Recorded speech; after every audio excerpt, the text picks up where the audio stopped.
తరఫున తెలుగు ప్రజల తరఫున కేంద్ర ప్రభుత్వం తరఫున హృదయపూర్వకమైనటువంటి శుభాకాంక్షలు. ఎందుకంటే తెలుగు సినీ పరిశ్రమలో అక్కినేని నాగేశ్వరరావు గారి తర్వాత మీరు పద్మవిభూషణ్ తీసుకోవడము మాకందరికీ గర్వకారణం. మీ యొక్క 45 ఏళ్ల సినీ జీవితంలో పునాది రాళ్ళు వేసుకుంటూ స్వయం కృషితో ఈరోజు ఎదుగుతూ వస్తున్నారు.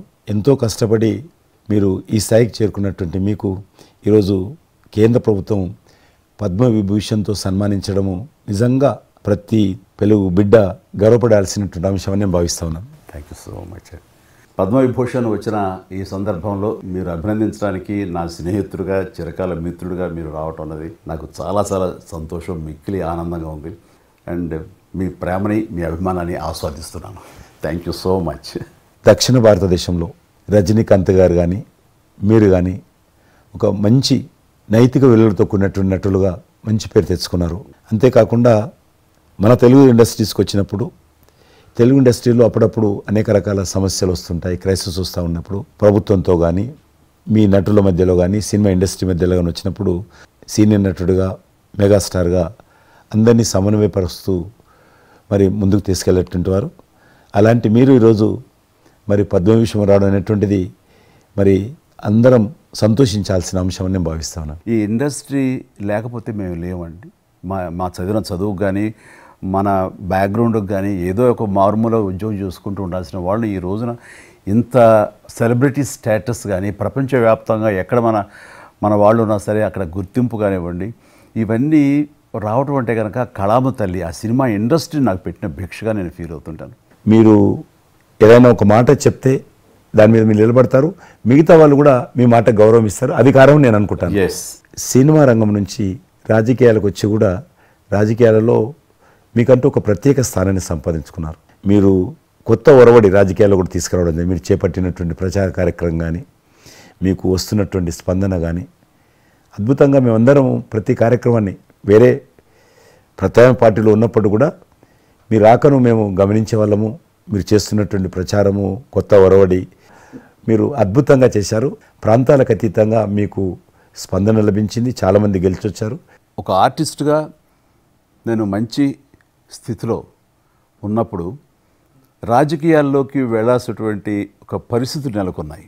ఆ సమయంలో నేను ప్రజలకి ఏదో చెయ్యాలనే తప్పనే ప్రధానం తప్ప ఎలాంటి పొజిషన్స్ ఏమిటి దీని మీద నాకు దృష్టి లేదు. ఎందుకంటే అన్నిటికీ మించినటువంటి ఉన్నతమైన స్థానాన్ని వాళ్ళ మనసులో వాళ్ళు ఇచ్చిన తర్వాత దానికి మించి నాకు ఏది కావాలి కోరిక లేదు. నాకు ఇప్పటికీ జ్ఞాపకం ఉంటుంది.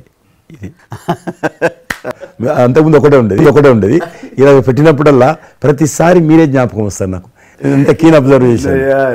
రాజకీయంగా ఉన్నప్పుడు మాత్రం నాకు ఎనలేని సంతృప్తి ఎక్కడ లభించిందంటే, ముఖ్యంగా ఇప్పుడు తమరు చేస్తున్నటువంటి శాఖ ఉంది కదా టూరిజం, అది నేను మీకంటే కొంచెం ఒక స్టెప్ ముందుగా దాన్ని నేను అవి నిర్వర్తించినప్పుడు ఆ శాఖలో మంత్రిగా నాకు పొందినటువంటి అనుభూతి కానీ లభించిన సంతృప్తి కానీ అంతా ఇంత కాదు. అది అలా అలా వెళ్ళి ఆఖరికి ఒక కల్నరీ ఇన్స్టిట్యూట్ అనేది నాకు అవకాశం తిరుపతిలో నేను వెళ్ళాను. అద్భుతమైనటువంటి ఇన్స్టిట్యూట్ అది. ప్లానింగ్ అంతా మీరు ఉన్నప్పుడే జరిగింది. రాబట్టడానికి ఎంత కృషి చేశానంటే అంతా ఇంత కాదు. ఇండియాలో ఉన్నటువంటి ఎన్ని రకాల స్టేట్స్, ఎన్ని రకాల కల్చర్స్ ఉన్నాయో అన్ని రకాల వంటకాలు ఉండేటటువంటి దేశం మందే. అది నేర్పించే ఒక ఇన్స్టిట్యూషను ఈ రోజున మనకి కావాలి. అదే కల్నరీ ఇన్స్టిట్యూట్. అది మనకు వచ్చింది, దాన్ని మనం నిలబెట్టుకోవాలి. ఇది గొప్ప అవకాశం అని అనుకున్న సమయంలో, ఈ రాష్ట్ర విభజన సమయంలో నేను రిజిగ్నేషన్ టెండర్ చేసి వచ్చింది. అయితే ఫైల్స్ సంతకం అన్నీ అయిపోయినాయి. దాని తర్వాత ఇమ్మీడియట్గా వచ్చిన కేంద్ర ప్రభుత్వంగా మీరు దాన్ని ఇంప్లిమెంట్ చేసి ఈరోజు రేణుగుంటలో అది మీరు చాలా అద్భుతంగా ఉన్నదండి. ఎస్వి యూనివర్సిటీతో టైప్ చేసుకుంటున్నాము, టీటీడీ వాళ్ళతో టైప్ చేసుకుంటున్నాము, కొన్ని స్టార్ హోటల్స్తో టైప్ చేసుకుంటున్నాము. ఆ రకంగా ఇంకా మీరు ఏదైతే ఆలోచనలో మీ ఆలోచన ప్రకారం దాన్ని ముందుకు ముందుకు తీసుకెళ్తాం. మీరు రాజకీయాలు ఉన్నా సినిమా రంగంలో ఉన్నా కూడా కల్మషం లేనటువంటి వ్యక్తి అని నేను భావిస్తాను. ఎవరిని పల్లెత్తు మాట అన్నారు, ఇంట్లో అన్నారు అనుకుంటే బయట అన్నారు అనుకుంటాను. పార్టీ పెట్టినప్పుడు కూడా ఎవరన్నా అక్కడక్కడ రాజకీయంగా అన్నా కానీ మీరు వ్యక్తిగతంగా అందరూ గౌరవిస్తారు ఈరోజు ఏ పార్టీలు ఉన్నప్పుడు కూడా. నేను అది ముందస్తుగా చూసింది మీలో కిషన్ రెడ్డి గారు. మిమ్మల్ని